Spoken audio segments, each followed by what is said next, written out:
Bună dragilor, astăzi împreună vom muta o orhidee cimbidium pe care am cumpărat-o recent și care glastra era foarte micuță pentru rădăcinile care le avea. Așa că am hotărât să o schimb cu una un picuț mai mare. Ca și substrat am folosit scoarță, argilă și o mână de pământ. Am făcut așa un amestec de scoarță, pământ și argilă.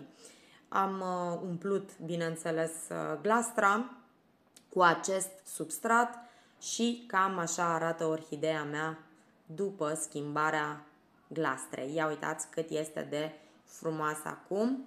Rădăcinile au loc să crească și să se dezvolte frumos. Dacă video ți-a plăcut, lasă-mi un like și apasă butonul de urmărire pentru a nu pierde următoarele clipuri. Mulțumesc!